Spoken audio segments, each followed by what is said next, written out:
The ship moved through the empty dark. It was a human ship called the UNSS Daedalus. It was a ship made for exploring, not for fighting. Its job was to go to quiet places and learn things. Inside the ship, the lights were soft and the air was clean. It was a small piece of Earth traveling between the stars. Captain Minsu stood on the bridge.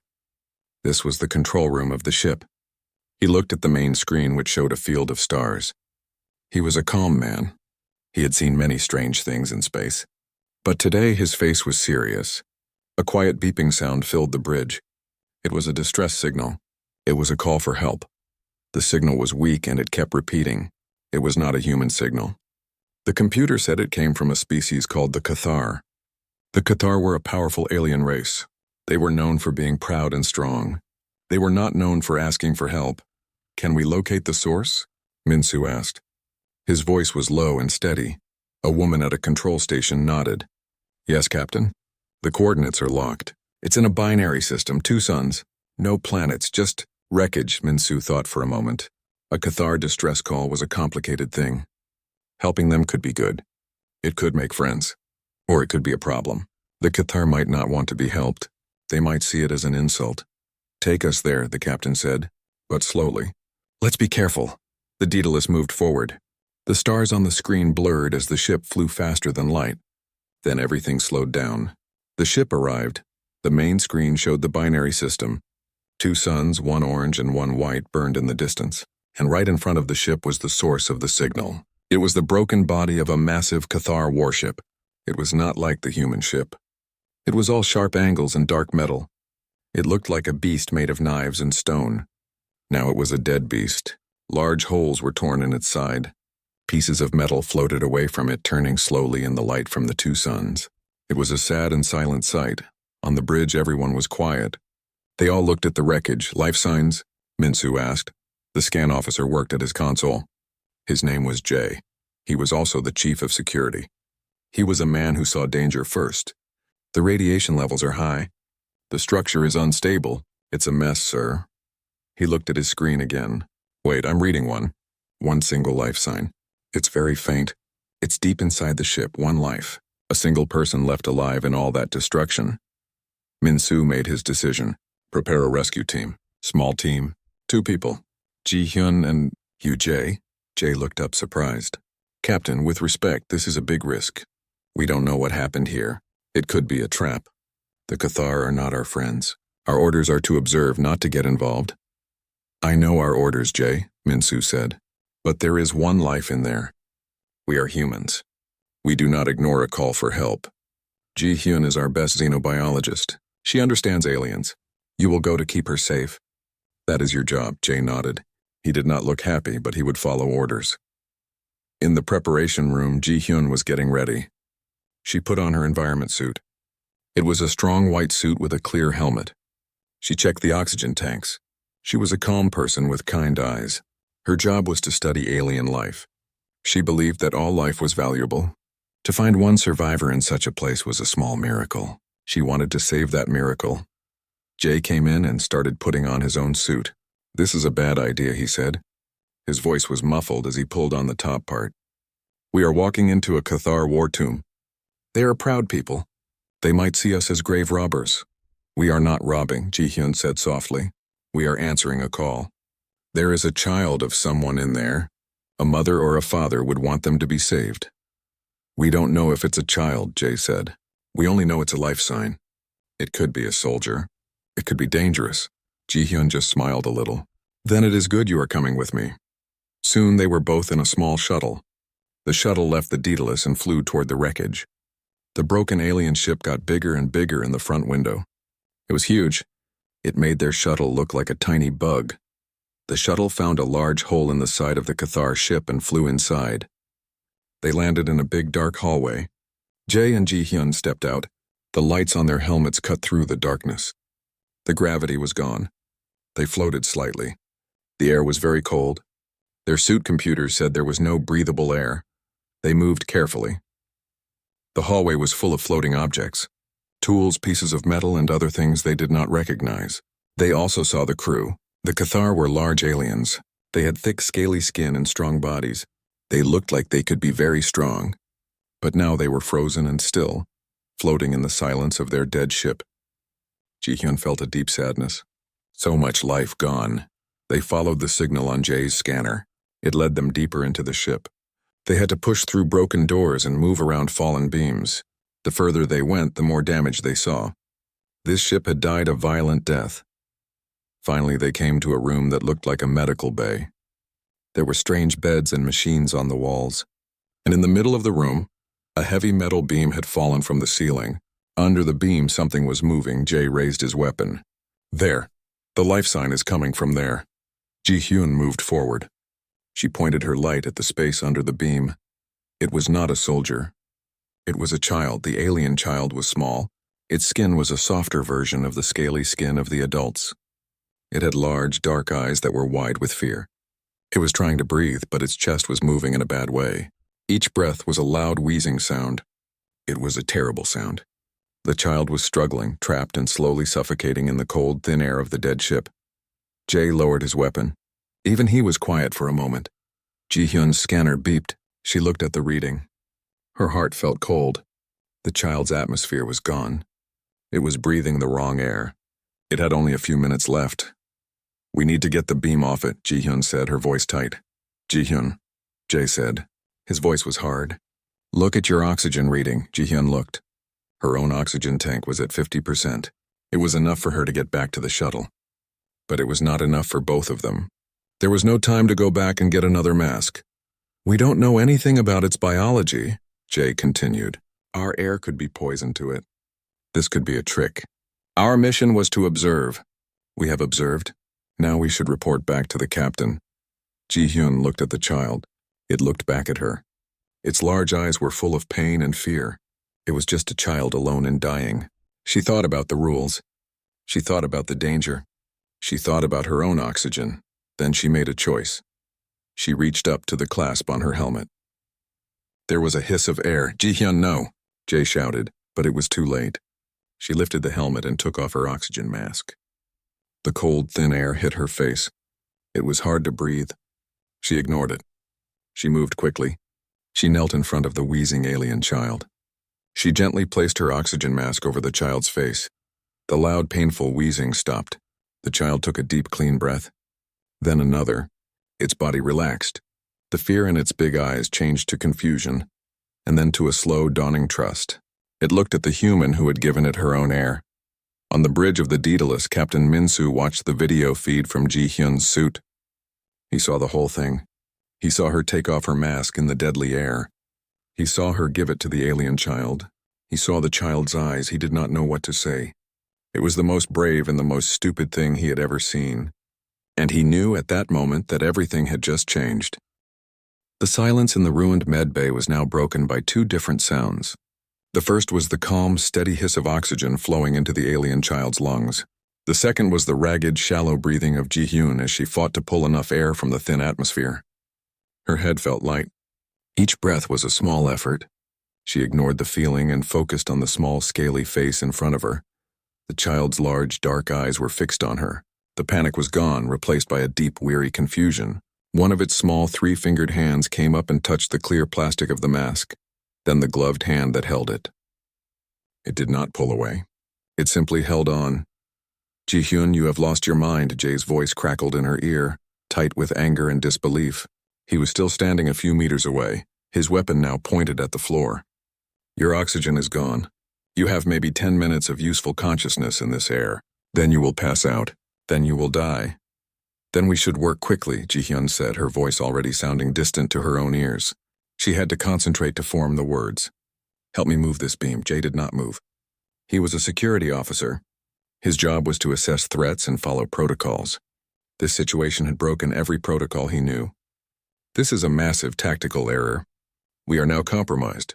My priority is to get you, a human crew member, back to the shuttle alive, not to risk both our lives for an unknown variable. Ji-hyun turned her head to look at him. The movement made her dizzy. The variable is a child, Jay. It is scared and it is alone. My priority is life. Now are you going to help me, or are you going to watch me die trying to do it alone? Jay stared at her. He saw the determination in her eyes even as her face began to pale from the lack of oxygen. He let out a sharp, frustrated breath that fogged the inside of his own helmet. He cursed, low and vehement. Then he moved. He secured his weapon to his suit and stepped forward. "This is a mistake," he muttered, but his hands were already on the heavy metal beam. "On 3. 1, 2, 3. They both pulled. The beam was incredibly heavy. It was part of a structural support, dense and solid. It groaned, shifting slightly, but it did not lift. The child beneath it whimpered, a soft, scared sound. "Again," Jay grunted. They strained, their boots digging into the deck for leverage. Ji-hyun's vision swam with black spots. She could feel her heart pounding in her ears. A frantic drumbeat against the growing weakness. She focused on the child's eyes. She would not stop. With a final, grating shriek of tortured metal, the beam lifted a few centimeters. It was enough. "Pull it out." Jay yelled, his muscles trembling from the effort of holding the weight. Ji-hyun didn't need to be told twice. She reached down and gently but quickly pulled the small alien child from under the beam. The moment it was clear, Jay let go. The beam crashed back down, the impact vibrating through the deck plates. The child was free. It was lighter than it looked. Ji-hyun held it in her arms. It felt fragile, like a bird. It clung to the front of her environment suit, its small body trembling. It was still breathing steadily through the mask. "Good, it's free. Now give me the mask back and let's go," Jay said, his own breathing heavy from the exertion. Ji-hyun looked from Jay to the child. She shook her head slowly. "No, no." Jay's voice was dangerously calm. "Ji-hyun, you are suffering from hypoxia. You are not thinking clearly. That is your air. You need it to live. If I take it back, it will start suffocating again," she said, her words starting to slur. "Its lungs are damaged. It needs the pure oxygen more than I do." "It is an alien," Jay nearly shouted. The sound echoed in the dead room. "We know nothing about it. For all we know, our air is slowly poisoning it. Your sacrifice is for nothing." "It is breathing," Ji-hyun said simply. "It is not wheezing, it is calm. That is enough for me." She adjusted her grip on the child and began to walk, a slow, unsteady walk back toward the way they had come. She moved like a person in a dream, each step a conscious effort. Jay watched her for a moment, stunned by her stubbornness. Then he rushed to her side, grabbing her arm to steady her. "You are going to fall," he said, his anger warring with a grudging, furious respect. "And if you fall, you will crush it." "Let me carry the child," Ji-hyun hesitated. Her grip on the small alien tightened protectively. "I will not take the mask off," Jay said, his voice softening just a fraction. "I promise. I will carry it. You focus on putting one foot in front of the other. We need to move faster." Reluctantly, Ji-hyun nodded. She carefully transferred the light, clinging alien into Jay's arms. He held it awkwardly, surprised by its lightness. The child looked up at his helmeted face, its large eyes blinking slowly. It did not struggle. It seemed to understand that these strange creatures, even the angry one, were trying to help. The journey back through the wreckage was a slow, painful blur for Ji-hyun. The world began to narrow to a tunnel. The edges of her vision were dark. The only thing that was clear was Jay's back as he walked in front of her, carefully carrying their precious cargo. Her lungs burned. Her legs felt like wet clay. She stumbled often, and each time Jay would stop, turn and wait, his body tense with impatience and worry. He kept up a steady stream of talk to her over the comms. "Left here. Watch your step, there's a crack in the deck. Don't look at the... Just don't look. Come on, Ji-hyun, almost to the shuttle. Just a little further." His voice was her anchor, pulling her through the thickening fog in her mind. Back on the bridge of the Daedalus, the mood was tense. Captain Minsu watched the two life signs on his screen. One, Jay's, was strong and steady. The other, Ji-hyun's, was flickering, its readings dipping into the danger zone. He saw the video feed from Jay's suit, the view of Ji-hyun stumbling behind him, her face pale and her movements clumsy. "How much longer until they reach the shuttle?" Minsu asked, his voice low. "At their current pace, approximately 7 minutes, Captain," an officer replied. "Her oxygen saturation is critical," another officer said. "She won't last 7 minutes." Minsu's hands were clenched into fists behind his back. There was nothing he could do. No one could get there faster. He had sent them into this. He had to watch and wait. He saw Jay stop again as Ji-hyun stumbled and fell to one knee. He saw Jay, still holding the alien child, reach back with his free hand to help pull her up. It was a small act, but it spoke volumes. Jay, the strict rule follower, was breaking all his own rules to save both the alien and his crewmate. Finally, the large torn opening of the hangar bay came into view. The shuttle sat where they had left it, its lights a beacon of safety. Almost there, Jay said, his voice thick with relief. Just a few more meters. He hurried into the shuttle first, placing the alien child gently on one of the seats. The child curled up, still breathing calmly through the mask. Then Jay turned and rushed back to the entrance. Ji-hyun was on her hands and knees just outside the shuttle. She had collapsed. She was trying to crawl, but her body would not obey her anymore. The world was spinning. The darkness was closing in. Jay leaped down and grabbed her. He hauled her up and half-carried, half-dragged her into the shuttle. The moment they were both inside, he hit the control to close the outer hatch. As the door sealed, he heard the familiar hum of the shuttle's life support system kick in. Air began to hiss into the cabin, good, thick, breathable air. He tore off his own helmet, then quickly knelt beside Ji-hyun. Her eyes were closed. Her lips were tinged with blue. He carefully, gently, reached over and pulled the oxygen mask from the alien child's face. The child made a small, startled sound, but its breathing remained steady in the now rich atmosphere of the shuttle. Jay placed the mask over Ji-hyun's nose and mouth. He held it there. Breathe, Ji-hyun, he said, his voice urgent. Come on, breathe. For a terrifying second, nothing happened. Then Ji-hyun's chest hitched. She took a deep, shuddering breath. Then another. The blue tint began to fade from her lips. Her eyelids fluttered open. She looked up at Jay's worried face, then over at the alien child, who was watching them both with quiet curiosity. She had given her air away, and her friend had given it back. On the bridge, Captain Minsu let out the breath he didn't realize he had been holding. The two human life signs were stable. The alien life sign was stable. The shuttle was secure. It was then that the long-range sensor console started beeping, a loud, insistent, and urgent sound. The officer manning it turned, his face pale. Captain, he said, his voice unsteady. Multiple contacts. Emerging from FTL, it's a Cathar Armada, and they are heading right for us. The calm on the bridge of the Daedalus shattered. The quiet beeps of the consoles were drowned out by the sharp, demanding alarm from the long-range sensors. Captain Minsu turned from the relief of seeing his crew safe in the shuttle to this new, far greater danger. Report, Minsu said, his voice cutting through the noise. 12 contacts, Captain. No, 15. Cathar warships, all cruiser class or larger. The sensor officer's hands flew over his console. They are forming a perimeter. They are surrounding us, and the wreckage.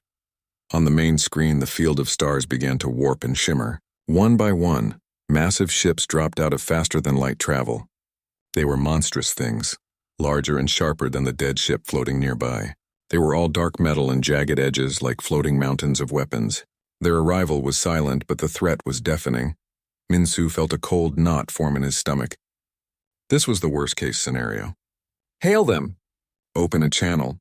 Identify us and state our peaceful intentions. Before the communications officer could respond, a harsh, guttural voice filled the bridge.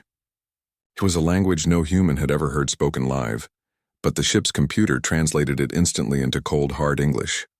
Unknown vessel, you are trespassing in a Cathar military zone. You defile a sacred war tomb. Power down your engines and weapon systems. Prepare to be boarded. Any resistance will be met with annihilation. The message ended. There was no request, only a demand. On the shuttle, Jay heard the transmission over the open channel.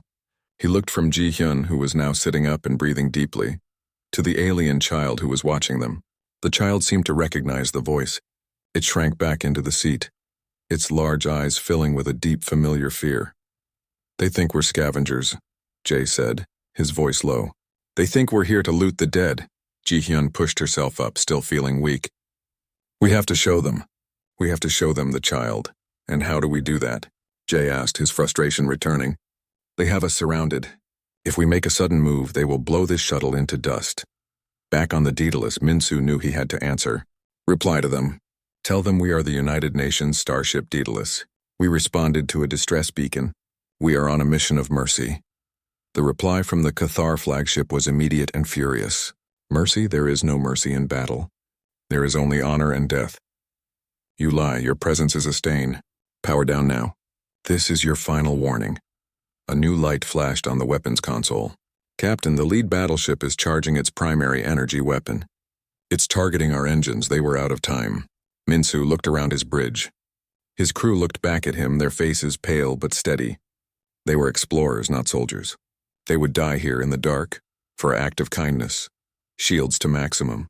But do not power weapons, Minsu ordered. It was a useless gesture.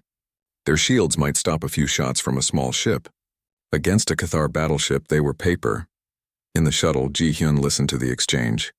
She could hear the fear in the captain's voice and the cold anger in the alien commanders. They were going to die because of a misunderstanding. They were going to die, and the child would die with them because no one could see the truth. She looked at the child. It was so small. It had trusted her. It had clung to her. She would not let its own people kill it. She stood up, her legs still unsteady. She walked over to the child. It looked up at her.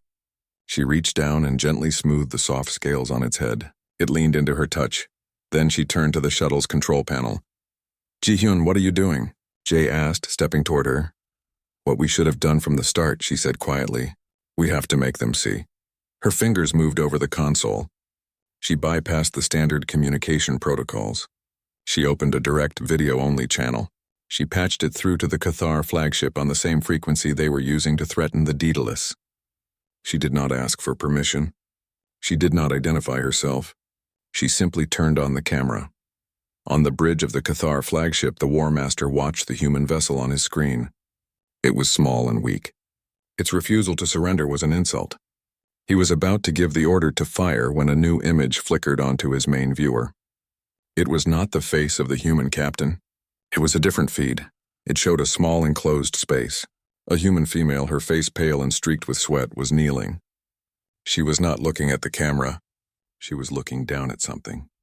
In her arms she held a small Cathar youngling. The youngling was curled against her, its eyes closed in peaceful sleep. Its chest rose and fell in a steady, healthy rhythm. The War Master froze. He recognized the markings on the youngling's scales. It was from the destroyed ship, the Catan's Honor. It was alive. The human female looked up now directly into the camera. Her eyes were tired, but there was no fear in them. There was only a deep, unwavering calm. She slowly moved one hand and pointed a finger, not at the child, but at her own ear and then her mouth. She shook her head. She could not speak to them. Then she did something that made the War Master's blood feel cold. She gently shifted the child and held up her own oxygen mask. She showed it to the camera. Then she pointed very deliberately from the mask to the child's face. She made a gesture of breathing deeply. Then she pointed to her own face, now exposed to the air, and made a gesture of struggling to breathe. The message was wordless, but perfectly, devastatingly clear. I gave it my air. She held the child closer. A protective, gentle gesture. She looked directly into the camera, into the eyes of the War Master light years away, and she simply waited. On the Daedalus, the bridge was silent. They had received the video feed too. They watched Ji-hyun's silent testimony. No one spoke. They could only watch and hope. The Cathar weapons officer looked at the War Master. The human vessel's shields are still raised. Their engine signature is stable. They are not powered down. Your order, War Master. The War Master did not answer. His eyes were locked on the screen. On the human female. On the living child. He saw the truth of it. This was not an act of theft or desecration.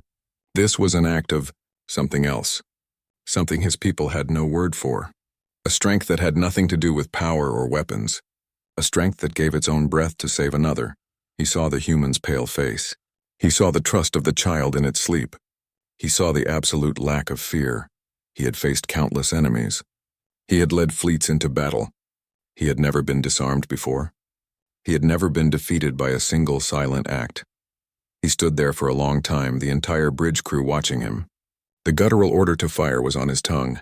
It was the expected order, the honorable order for trespassers. But another feeling, old and almost forgotten, stirred within him. The instinct to protect the young, to respect for a different kind of courage.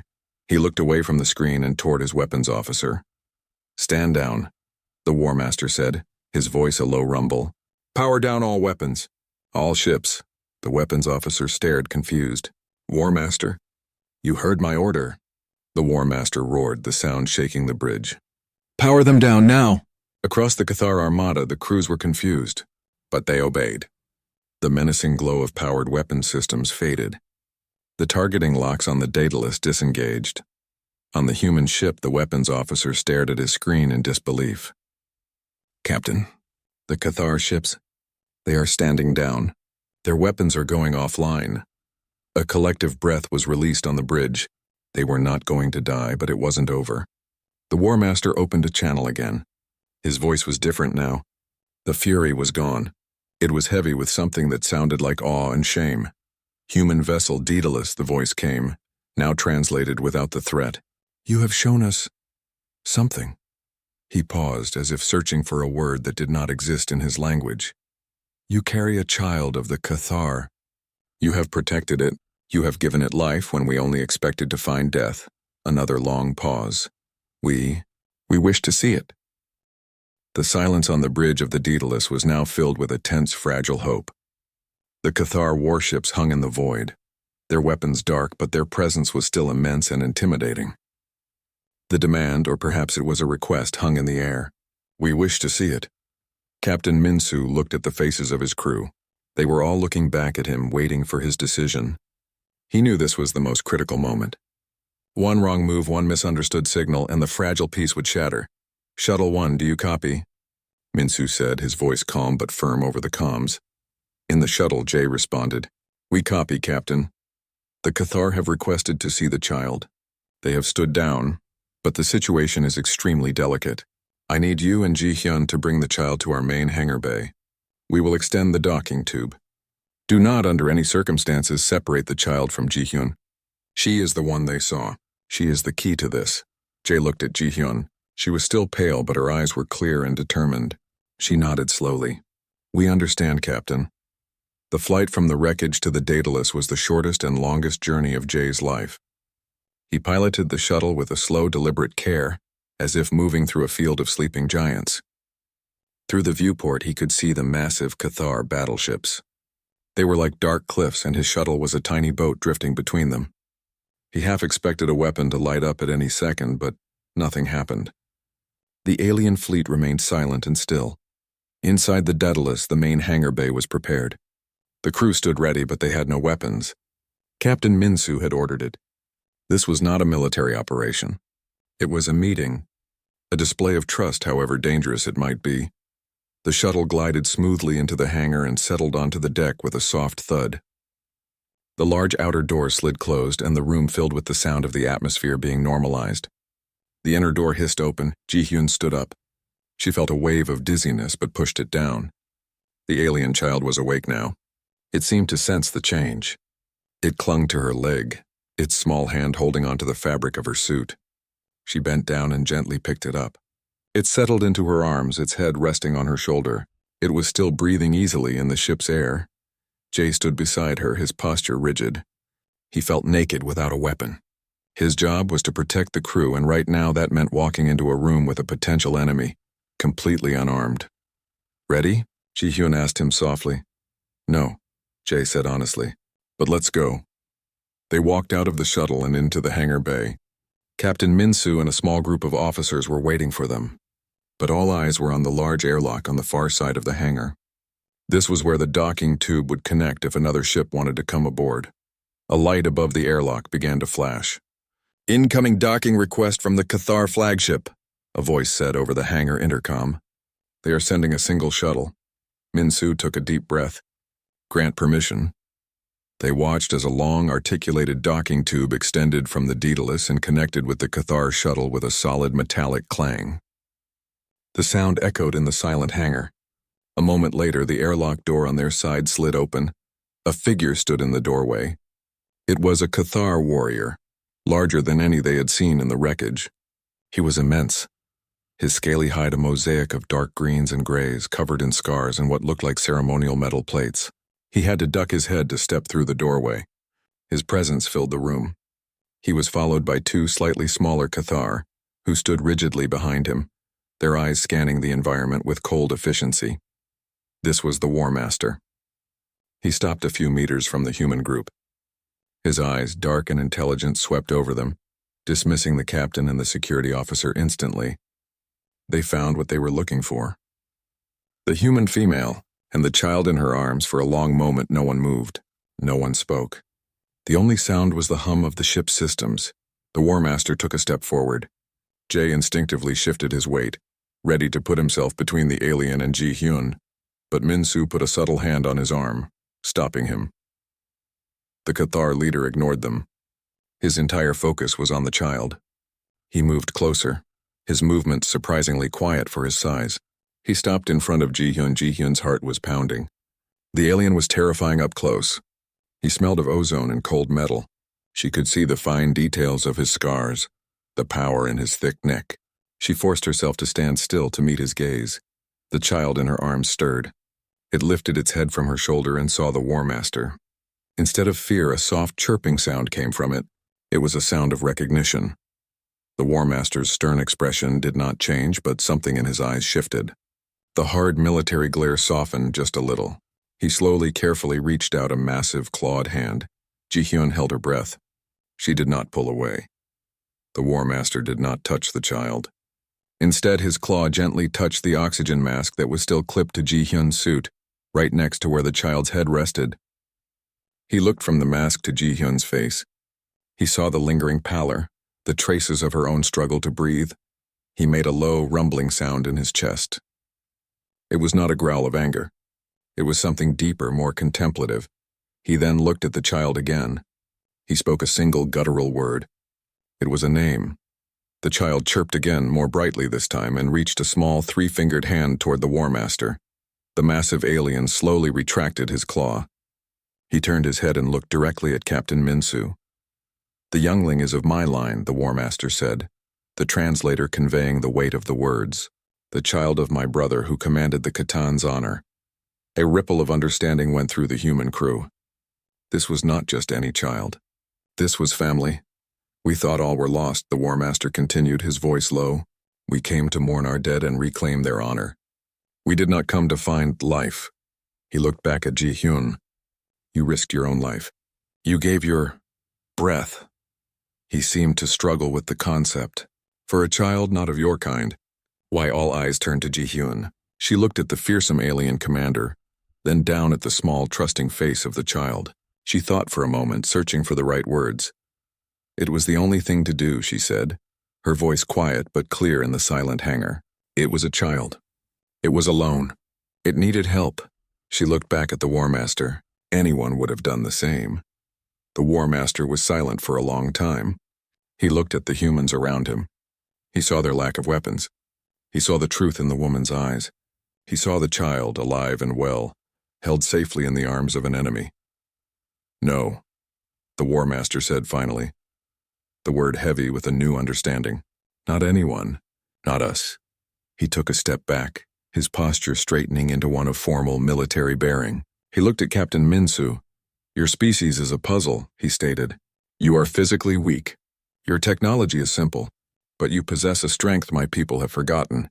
He gestured to Ji-hyun. "This act, it has more honor than any victory in battle." He turned and began to walk back toward the docking tube. His guards fell in behind him. At the doorway, he paused and looked back one last time at the child, safe in the human's arms. "We will withdraw," the War Master said. "The debt is ours," and with that he disappeared into the tube. The airlock door slid shut behind him. The docking tube disconnected from the Daedalus with a final hollow clang. On the view screen, the small, sharp Cathar shuttle could be seen pulling away, returning to the immense flagship. The hangar bay of the human ship was utterly silent. The crew stood frozen, trying to process what had just happened. The threat was gone. The War Master had called it a debt. Ji-hyun finally let out a slow, shaky breath. The weight of the encounter settled on her shoulders. Her legs felt weak. The alien child in her arms seemed to sense the shift. It looked up at her face and made a soft, questioning sound. Captain Min-soo was the first to move. He walked over to Ji-hyun, his expression unreadable. He looked at the child, then at her. "Are you all right?" he asked, his voice quiet. Ji-hyun nodded, though she wasn't sure it was true. "I think so. It's just a lot." "It is," Min-soo agreed. He reached out and gently touched the child's back. The child flinched for a second, then relaxed. "We need to get you both to the medical bay. You need to be checked, and we need to make sure the child is healthy." As if on cue, the child let out a small sneeze. It was a delicate sound, not at all like the painful wheezing from before, but it was a reminder that they were in unknown territory. In the ship's medical bay, the doctor, a woman named Sumin, worked carefully. She first checked Ji-hyun, confirming that she had no lasting effects from the oxygen deprivation. Then she turned her attention to the alien child. This was a delicate process. They had no medical data on the Cathar. Sumin used non-invasive scanners, watching the readings with intense focus. Ji-hyun stayed by the child's side, holding its hand. The child was nervous, its eyes wide as it looked at the strange equipment. But it trusted Ji-hyun. It held onto her finger tightly. "The lungs are clear now," Sumin said, pointing to a screen. "The oxygen therapy worked. There is some bruising on its ribs from being trapped, but nothing is broken. It is dehydrated and hungry. That is the most pressing issue." This was the next problem. What did the child eat? They couldn't just give it human food. It could be poison. Jay, who had been standing silently by the door, spoke up. "The Cathar shuttle. It's still nearby. We could ask them." Minsu, who had been observing, nodded. "It's a risk. But we have to try." He opened a channel to the Cathar flagship. "War Master. This is Captain Minsu. The child is well, but it requires sustenance. We do not know what is safe for it to consume. Can you provide this information?" The reply came quickly. The War Master's voice was less formal now. "We will send a nutrient solution. It is universal for our young. Stand by." A few minutes later, a small, sleek pod launched from the Cathar shuttle and attached itself to the Daedalus's airlock. Inside was a sealed container filled with a thick, pale liquid. There were no instructions, only the unspoken trust that it was safe. Sumin analyzed a small sample. "It's a complex protein and mineral slurry. It seems biologically inert. No pathogens we can detect." She looked at Ji-hyun. "It should be safe." Ji-hyun took the container and a small cup. She poured a little of the liquid and offered it to the child. The child sniffed it, then its eyes brightened. It drank eagerly, making soft, contented sounds as it swallowed. The humans in the room watched, feeling a collective wave of relief. They had saved the child from suffocation, and now they could keep it from starving. With its belly full, the child's energy faded. Its large eyes grew heavy. It crawled into Ji-hyun's lap, curled up, and within moments was fast asleep, its breathing deep and even. Jay watched from the doorway. He had been against this from the start. He had seen only the risk, the danger to his crew and his ship. But now, watching the small alien sleep so peacefully, so trusting, his hard stance began to soften. He looked at Ji-hyun, who was gently stroking the child's back. She had been right. He had been so focused on the rules that he had almost missed the point. "The War Master is hailing us again, Captain." A voice came over the intercom. Minsu left the med bay and returned to the bridge. "Put him through." The War Master's face appeared on the screen. He looked different. The anger was gone. He looked tired and thoughtful. "The youngling is asleep?" he asked. "Yes," Minsu replied. "It ate. It is resting. It is safe." The War Master was silent for a moment. "This changes things," he said finally. "For many cycles, our people have watched yours. You spread quickly. You are curious. We saw this as a threat. We believed your only strength was in numbers and recklessness. We were wrong." He leaned closer to his own screen, his dark eyes intent. "The act of your crew member. It is a strength we do not teach. It is a strength we have lost. To give your own life for another is one thing. It is the highest honor for a warrior. But to give your life for one who is not your kin, not your species, this is a different kind of power." He paused, as if choosing his words with great care. "We came to destroy you for trespassing. We leave now in your debt. My brother's bloodline continues because of you. This is a debt that can never be fully paid, but it will be acknowledged." On the bridge, the crew listened, stunned. This was more than just being allowed to live. This was a fundamental shift in perspective from one of the most powerful races in the galaxy. "What will you do now?" Minsu asked. "We will take the youngling," the War Master said. "It must be returned to its clan. But first, there is a tradition, an old one, for when a great debt is owed and a great honor is witnessed." He looked off screen and gave a sharp, guttural command. Then he looked back at Minsu. "Watch," the War Master said, "and know that from this day, the Cathar and humanity are not strangers." On the main view screen, the crew of the Daedalus watched as the Cathar flagship began to power up. But it was not its weapons. All along the massive hull, bright white lights began to flash. They pulsed in a slow, rhythmic pattern. One by one, every other ship in the Cathar Armada did the same. Their running lights, their navigation beacons all began to pulse in the same slow, steady rhythm. It was a silent, coordinated display across the dark expanse of space. It was a salute, a gesture of profound respect. Captain Min-Su stood on his bridge watching the incredible sight. He thought of Ji-hyun giving her mask to a dying child. He thought of the immense risk, the fear, the simple, powerful act of compassion that had started it all. He knew in that moment that they had not just saved a life. They had changed the future. The silent salute of the Cathar Armada continued for a full minute. On the bridge of the Daedalus, no one spoke. They simply watched the incredible display. The flashing lights of the warships were like a constellation of respect, blinking in the dark. Then, as one, the lights returned to their normal, steady state. The moment was over. The War Master's face reappeared on the screen. "The debt is acknowledged," he said, his voice carrying a new formal weight. "We will now retrieve the youngling. May we send a party to your medical bay?" Captain Min-Su gave his permission. The mood on the ship was no longer one of fear, but of a quiet, solemn ceremony. They had passed through the danger and arrived at something they did not yet understand. In the medical bay, Ji-hyun received the message. The child was still asleep in her lap. She felt a sudden, sharp sadness. She had known this moment would come, but she was not ready for it. This small, trusting being had clung to her for life. It had slept in her arms. Letting it go felt like tearing a piece of herself away. Jay was still standing by the door. He saw the look on her face. He walked over and stood beside her chair. "You did a good thing, Ji-hyun," he said, his voice low. "The best thing." She looked up at him and gave a small, grateful smile. The door to the med bay slid open. The War Master entered, alone this time. He had left his guards behind. He was still an intimidating figure, but he moved with a careful grace as if not to startle anyone. His eyes went immediately to the sleeping child. He walked over and stood before Ji-hyun. He did not speak. He simply watched the slow, steady breathing of his nephew. After a long moment, he slowly knelt down. It was a deliberate act, bringing his massive frame down to their level. He looked at Ji-hyun.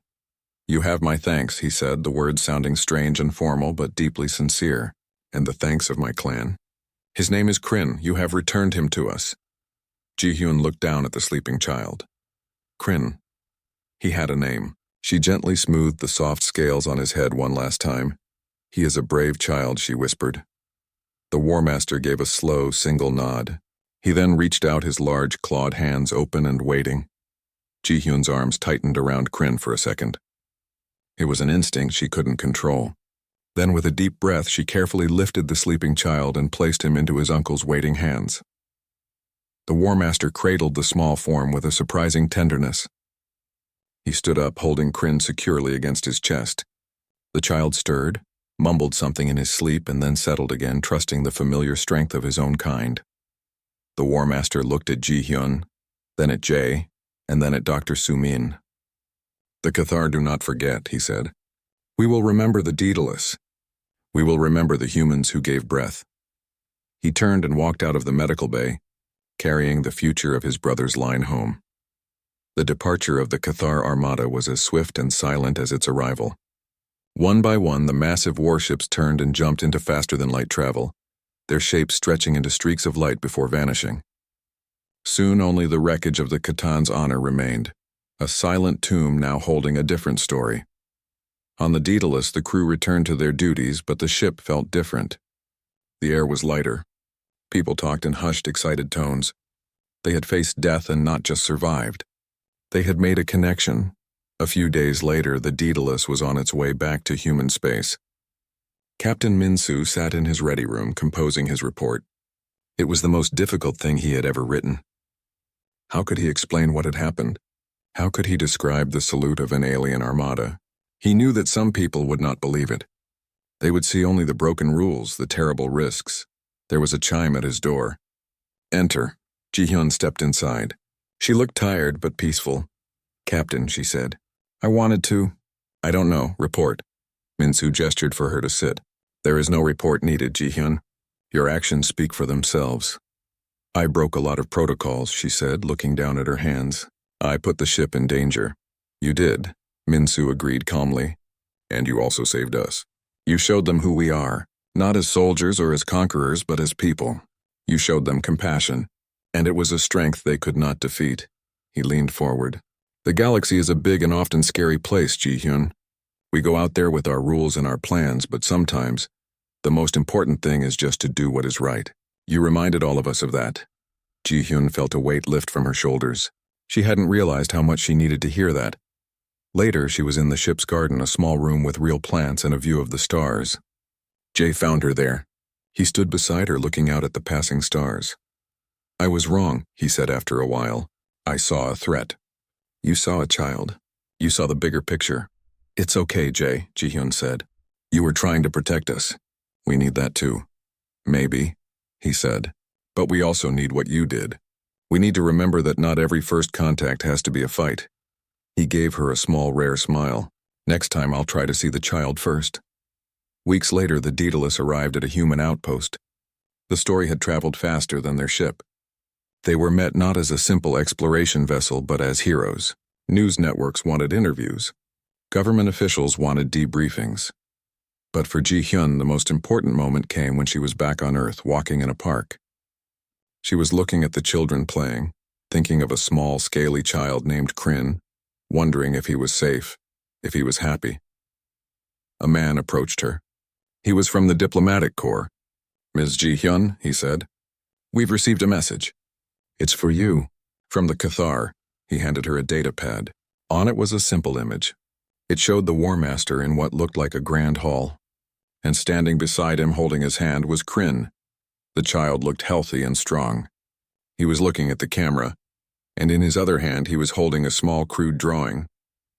It was a stick figure of a human with a circle for a head, and next to the human a small wobbly circle was drawn. It was a picture of her and her oxygen mask. There were no words. No translation was needed. It was a message from a child to the person who had saved him, a message to say, I remember you. Ji-hyun smiled, her eyes filling with tears. She knew then that the story was not over. It was just the beginning. A single act of kindness had built a bridge across the stars, a bridge made not of metal but of trust and memory and breath.